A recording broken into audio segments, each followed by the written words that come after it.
I was just a jacked up kid from living in this tortured home. From the outside looking in, we lived in an all-white neighborhood, and then we would travel to the ghetto of Buffalo, New York, where the skating rink was at. So we worked around mostly blacks, and I lived around mostly whites. But no one knew what was going on in that house on 201 Paradise Road. You know, it's crazy.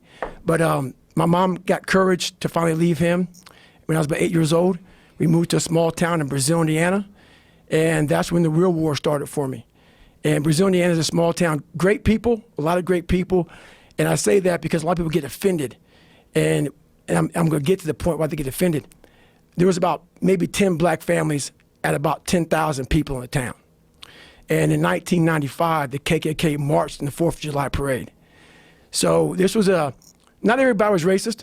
There was a lot of good people. Some of the best people I knew was there, but there was also a lot of racism there. So me being one of the few black kids in that, in that area, it kind of haunts you. I had stuff on my notebook, nigga, we're going to kill you, on my Spanish notebook. They had that on my car, nigga, we're going to kill you. This is early 90s. And so even though I showed it didn't hurt me, it was jacking me up. So all the insecurities I had when I was a kid with my father, I moved into this area here, and it just got worse and worse and worse. And the shit haunted me. And that voice that I talked about, it kept talking louder and louder and louder, but I was doing nothing about it. And I decided to make moves. And I cheated all through school.